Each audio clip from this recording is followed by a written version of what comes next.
just roughly laid out these tiles. What you want is, I've just laid it out here. You see there's about 1/4 of an inch of gap between the edge of the tile and the wall. You want to allow for that. You want to allow a little bit of room for expansion.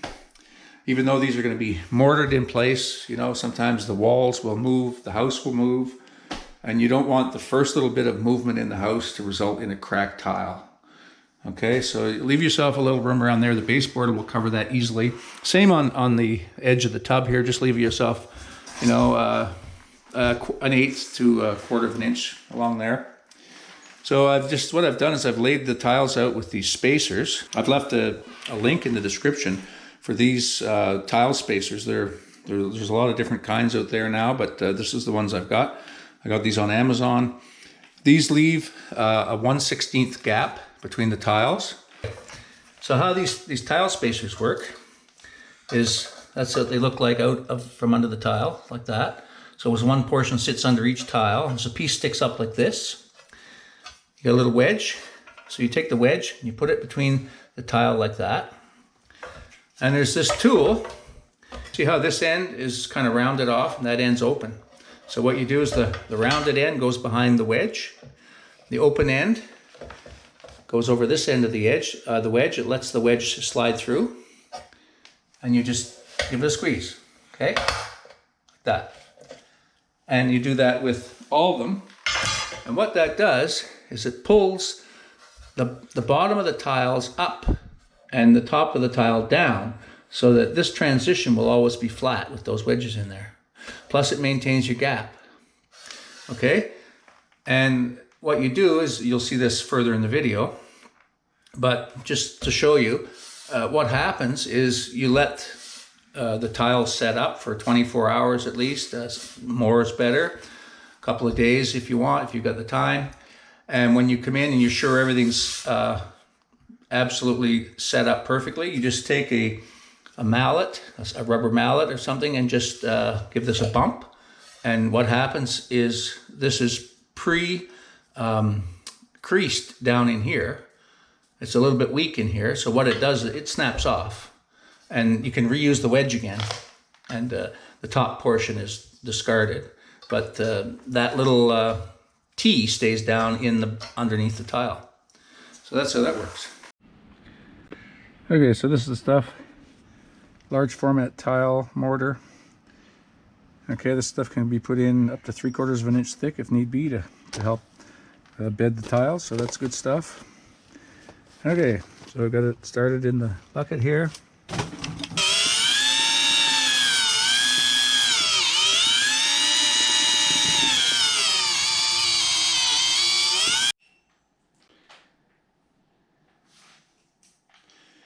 Okay, so what I've done here is I've mixed up my first batch of the mortar, and I've just laid it on the floor with the smooth edge of the trowel. And what I'm trying to do is just fill the mat and cover the wires like that. And then what I've just begun to do over here is add as much mud as I need, or smooth it out as much as I need to leave the full-size ridges from the trowel here.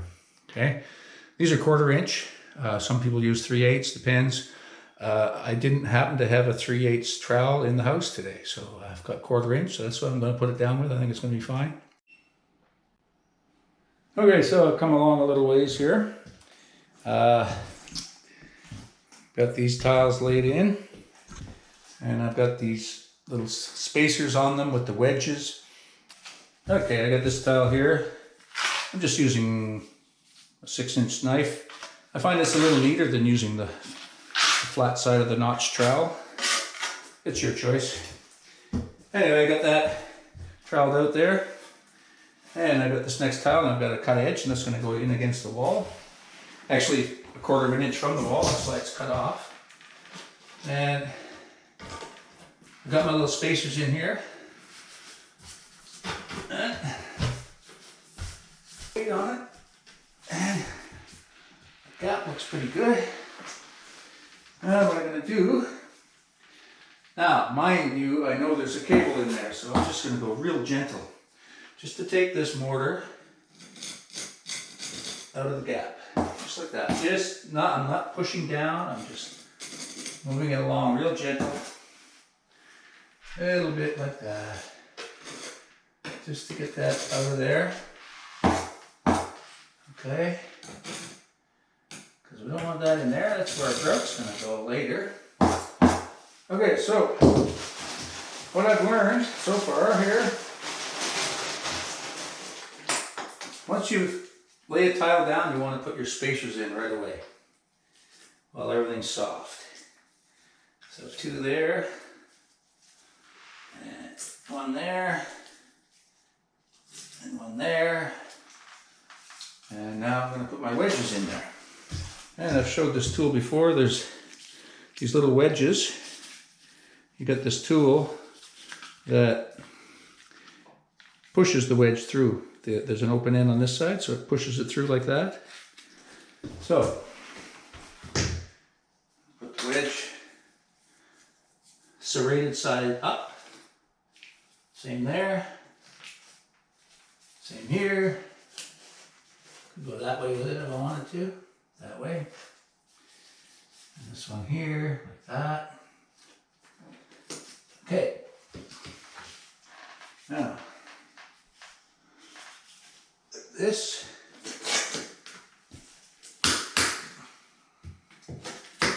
that'll bring both tiles into the same plane. It'll bring them up level with each other. Okay. That screwdriver again, gently. A plastic tool would probably be better. Just some little bit of a, just gently in there like that. I'm not hardly moving. No pressure on it. Just take that little bit of mortar out of the gap. A bit there. That. Some there. There. Just get that out of there.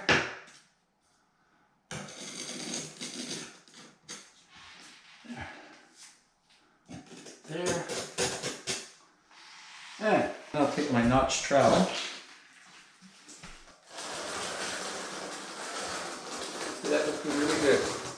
I don't want to drag this too hard either because I know that those cables are right there. That's good. A little bit there. Alright.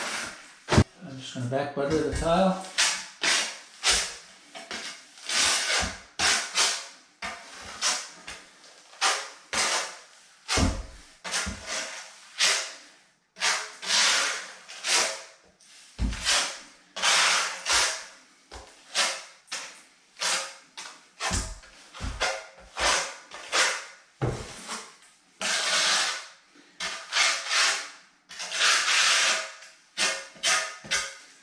Okay, that's good. And I'm going to lay it in there, just like that. I'm just going to put the clips in, clip there, and a clip here, and a clip on either side here, maybe 2 there, and a clip here, and a clip there. Okay, so this is where I'm finishing off for today. And the reason is, I ran out of those little yellow wedges. I've used all I had on that part of the floor. And got that in. And what I did here was I just put the bottom skim coat on this. So I can still add a layer to adhere the tiles tomorrow, or when I get some more wedges. I think my plan, what it's going to be, is I'm going to wait for these to settle a couple of days. You know, 1 or 2 days maybe. Let them harden well. Then I'll break those wedges off and I'll be able to continue the rest of the floor here. Now what I've done, knowing that I'm going to quit here, is I put my spacers in. And I actually see one here I bumped with my foot a minute ago, and I put that back in. See right there. So the spacers are in. The spacers are in, so they're ready for the next laying of tile. And that's actually recommended if you know you're going to stop for the day, to put those wedges in. Not the wedges, put the spacers in. Because when you go to start the next time, that mortar is going to be hardened. And you won't be able to get it. You won't be able to slide a spacer under the tile. There's another one there that needs to be straightened out. Yeah, right there. Wonder, yeah, I can get that straightened out a little bit right there. That one's good, and that's good. Yeah, that's how that looks. Okay, it's a couple of days later, and what I've done here with this bathroom floor is I've kicked all those wedges and spacers. I've broken them all off there.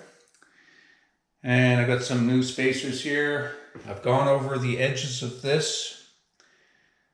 As you can remember, what I did was I put a light skim coat over the cables in the floor before I finished last time. I've just gone over that and made sure there's no bumps in the way or anything, no hard spots up, nothing in the way of the new tiles that are going to go in there in a minute. And I swept it all out. There's the wedges that I've recovered. And of course that plastic piece that sticks up is discarded. But you get to use the wedges again and again. I've mixed up some large format tile mortar. And I'm just about ready to go here. Here's the layout. Right here. This is what's left to go in. Just like that. And there's a couple of spares I've got left over. All right, so it's just a matter of troweling down a bit of this mortar and back buttering these tiles and laying them in place. Okay, I'm gonna get started on that right now. Okay, got those tiles in there. Got my little spacers and wedges in there. Yeah, it looks pretty good. Yeah. I mean, I gotta clean out some of these grout lines and let that dry for a couple of days. I like letting it dry a couple of days. If you got you can move on to another project. Let it dry really good and solid before you start to do anything heroic with it. Okay, that's that. What I'll show you is the next project here. It's kind of dark in there, but maybe we'll see it. I got this other bathroom floor. It's another heated tile floor. This is the Ditra heat membrane with the heating cable laid out in it. It goes around the corner there. And here the other day I cut the tiles. I got them all fit. So basically this is coming in the door here, and that would be the shower on that end. And go through, and the toilet back there, and the sink over there. So I got it all laid out. So all I got to do here is next time I come back, I'm going to vacuum all that up. I'm going to do a resistance test, an ohm meter test on the cables, make sure everything's the same as it should be. And I'm going to mix up some large format tile mortar and lay that floor.